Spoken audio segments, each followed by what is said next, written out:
بسم اللہ الرحمن الرحیم۔ صرف 5 منٹ کا مدرسہ قرآن و حدیث کی روشنی میں 212واں دن 2 شعبان المعظم۔ نمبر 1، اسلامی تاریخ۔ حضرت خالد بن ولید رضی اللہ عنہ کا اخلاص۔ صحابہ کرام رضی اللہ عنہم اجمعین کے ہر عمل میں اخلاص نیت اللہ تعالی کی رضا شامل ہوتی تھی، اس لیے وہ اخلاص اور اللہ کی رضا مندی حاصل کرنے کے لیے بڑے بڑے عہدے قربان کر دیا کرتے تھے۔ حضرت خالد بن ولید رضی اللہ عنہ کی معزولی ان کے اخلاص کی بہترین مثال ہے۔ جب حضرت عمر رضی اللہ عنہ نے ملکی انتظام اور بعض دوسری مصلحتوں کی وجہ سے انہیں معزول کر دیا اور ان کی جگہ حضرت ابو عبیدہ بن جراح رضی اللہ عنہ کو امیر بنا دیا، تو حضرت خالد بن ولید رضی اللہ عنہ نے لوگوں سے فرمایا، تم پر امیر المؤمنین حضرت عمر رضی اللہ عنہ نے اس شخص کو امیر بنایا ہے جس کو رسول اللہ صلی اللہ علیہ وسلم نے امین الامت کا لقب دیا ہے۔ یہ کہہ کر امارت کو ان کے حوالے کر دیا۔ اس اخلاص اور وفاداری کو دیکھ کر حضرت ابو عبیدہ رضی اللہ عنہ نے کہا، میں نے رسول اللہ صلی اللہ علیہ وسلم کو یہ فرماتے ہوئے سنا ہے کہ خالد اللہ کی تلواروں میں سے ایک تلوار ہے۔ حضرت خالد رضی اللہ عنہ زندگی بھر شہادت کی آرزو کرتے رہے، مگر شہادت مقدر میں نہیں تھی۔ جب ان کے انتقال کا وقت آیا تو بستر پر لیٹے ہوئے فرمایا، جب میں انتقال کر جاؤں تو میرا گھوڑا اور میرے ہتھیاروں کو اللہ کے لیے وقف کر دینا۔ ملک شام کے حمص نامی شہر میں سن 21 ہجری میں ان کا انتقال ہوا۔ نمبر 2، حضور صلی اللہ علیہ وسلم کا معجزہ۔ حضرت فاطمہ رضی اللہ عنہ کے متعلق پیشین گوئی۔ مرض الوفات میں رسول اللہ صلی اللہ علیہ وسلم نے حضرت فاطمہ رضی اللہ عنہ کو یہ خبر دی کہ میری وفات کے بعد میرے اہل و عیال میں سب سے پہلے تو آ کر مجھ سے ملے گی۔ چنانچہ رسول اللہ صلی اللہ علیہ وسلم کی وفات کے بعد آپ کی پیشین گوئی کے مطابق سب سے پہلے حضرت فاطمہ رضی اللہ عنہ کی وفات ہوئی۔ نمبر 3، ایک فرض کے بارے میں، مسجد میں داخل ہونے کے لیے پاک ہونا۔ رسول اللہ صلی اللہ علیہ وسلم نے فرمایا، کسی حائضہ عورت اور کسی جنبی یعنی ناپاک آدمی کے لیے مسجد میں داخل ہونے کی بالکل اجازت نہیں ہے۔ فائدہ، مسجد میں داخل ہونے کے لیے پاک ہونا ضروری ہے۔ نمبر 4، ایک سنت کے بارے میں، کپڑے پہننے کی دعا۔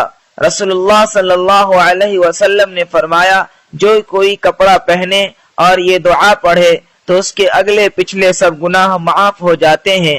دعا یہ ہے، الحمدللہ الذی کسانی ھذا الثوب ورزقنیہ من غیر حول منی ولا قوت۔ نمبر 5، ایک اہم عمل کی فضیلت، قرآن کی تلاوت کرنا۔ رسول اللہ صلی اللہ علیہ وسلم نے فرمایا، قرآن شریف کی تلاوت کیا کرو، اس لیے کہ قیامت کے دن یہ اپنے ساتھی یعنی پڑھنے والے کی شفاعت کرے گا۔ نمبر 6، ایک گناہ کے بارے میں، زمین میں فساد پھیلانا۔ قرآن میں اللہ تعالیٰ فرماتا ہے، بلا شبہ وہ لوگ جو اللہ سے پکا عہد کرنے کے بعد توڑ ڈالتے ہیں اور ان رشتے ناتوں کو بھی توڑ ڈالتے ہیں جن کو اللہ نے جوڑے رکھنے کا حکم دیا ہے اور زمین میں فساد پھیلاتے پھرتے ہیں، تو ایسے لوگ بڑے خسارے والے ہیں۔ نمبر 7، دنیا کے بارے میں، دنیا مانگنے والا۔ قرآن میں اللہ تعالیٰ فرماتا ہے، لوگوں میں سے بعض ایسے بھی ہیں جو کہتے ہیں کہ اے ہمارے پروردگار، ہم کو جو کچھ دینا ہو دنیا میں ہی دے دیجئے، تو ان کو جو کچھ ملنا ہوگا وہ دنیا ہی میں مل جائے گا اور ایسے شخص کو آخرت میں کچھ نہ ملے گا۔ نمبر 8، آخرت کے بارے میں، قبر کا عذاب۔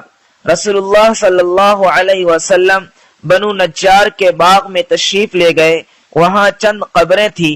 اچانک رسول اللہ صلی اللہ علیہ وسلم کا خچر بتکا۔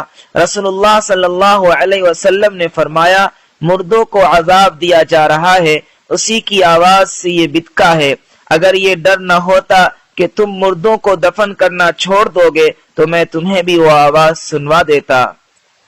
نمبر 9، طب نبوی سے علاج، جسم کے درد کا علاج۔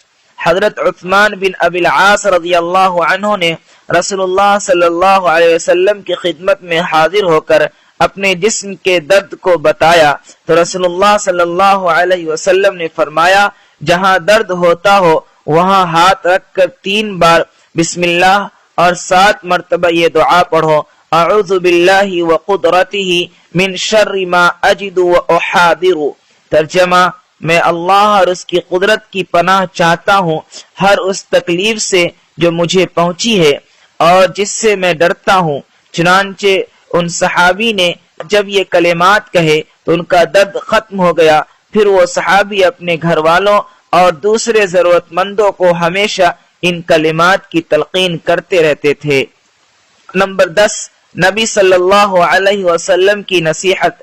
رسول اللہ صلی اللہ علیہ وسلم نے فرمایا اللہ کے ذکر کے علاوہ زیادہ بات مت کرو، کیونکہ اس سے دل میں سختی پیدا ہوتی ہے، اور جس کے دل میں سختی ہوتی ہے وہ اللہ کی رحمت سے سب سے زیادہ دور ہوتا ہے۔